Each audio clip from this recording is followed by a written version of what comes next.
Alla Università Gennarino II abbiamo istituito una cattedra di educazione sessuale, quindi oggi prima lezione di educazione sessuale, però non ci allumiamo, ecco insomma dal francese allumer, appicciarsi, non ci allumiamo, è solo una lezione da un punto di vista della lingua napoletana. In napoletano le effusioni preliminari, quelle lì diciamo superficiali, che lì là a coppa, insomma, vengono dette pizziche e vas.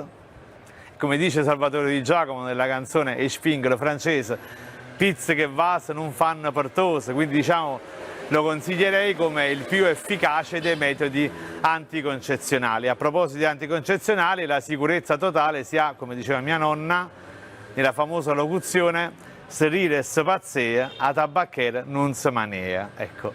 Se le cose cominciano ad andare bene, si passa ai bacetti un po' più seri, ecco, e dammoci un vasil, come dice la canzone di fine Ottocento a Camsella, quella che cantava Totò ed altri.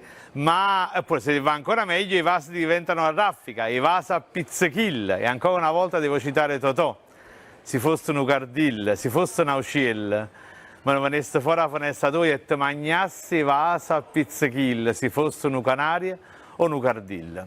Se le cose continuano ad andare ancora meglio, dove vasa a pizzichil si passa al bacio, come devo dire, alla francese, ecco, il bacio bocca a bocca, il bacio con decenza parlando, con la lingua, che però in lingua napoletana invece ha un nome orribile, la gemisena solangan.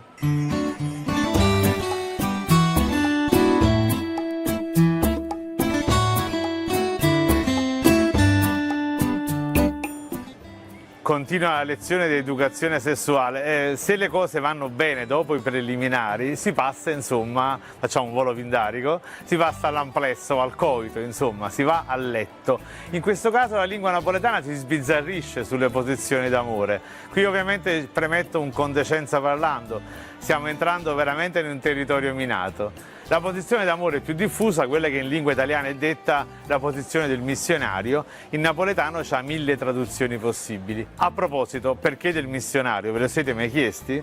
Perché i missionari cattolici, quando andavano a evangelizzare i continenti asiatici, africani, sudamericani, suggerivano che invece di fare tante posizioni posteriori, le popolazioni indigene facevano l'amore come gli animali, insomma, dal lato posteriore, suggerivano che la posizione voluta dal Signore fosse quella faccia contro faccia, quella senza, insomma, troppi arzigogoli, e quindi posizione del missionario. In lingua napoletana la posizione del missionario trova 1000 traduzioni. In primis la chiamammo una sciammeria, che è dal tedesco, dal duca di Schomberg, dalla Schamberga, questa mantella, che diventa in napoletano la sciammeria.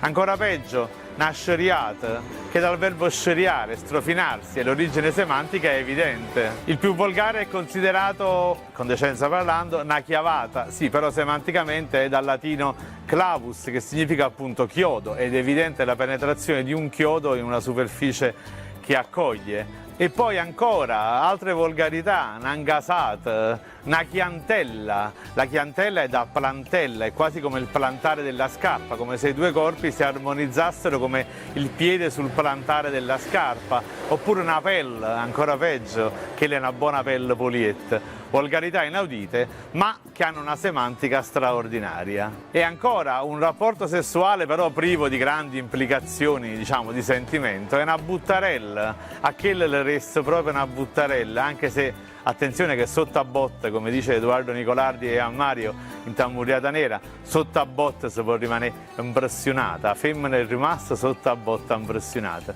Per pura locuzione, per gioco, tendo a sottolineare che in lingua napoletana le buttarelle di solito sono almeno in numero pari, le restano pari buttarelle. E veniamo ora alle posizioni diverse da quelle del missionario, quelle che esprimono la fantasia a letto. In lingua napoletana la posizione a pecorina diventa a pocurella, vabbè, molto simile. Poi c'è per esempio la posizione in cui l'uomo è supino, nella parte inferiore è sovrastato dalla donna, che diventa in napoletano ostuta cannela. Lascio a voi immaginare cosa sia la candela e cosa spenga, diciamo, questa candela. E poi un'altra posizione d'amore è quella del piacere reciproco, quella che in italiano è detta del 69, con decenza parlando, in napoletano detto o sotto in cop, ma c'è un'espressione meravigliosa che la descrive, che è ombrogli del lenzuola, e beh certo si crea una certa confusione all'interno delle lenzuola del letto. E infine c'è una posizione molto fantasiosa, quella consumata all'impiedi, che in napoletano è in qualche modo la sveltina, che viene detta appunto a basulella. Perché basulella? La basulella è il rapporto occasionale, quello fatto velocemente, una cosa shue, una cosa ambresse, consumata magari di nascosto, dietro un albero, dietro una colonna, rimanendo all'impiedi sullo stesso basulo. Ed ecco perché dalla parola basulo, basulella, la sveltina in napoletano.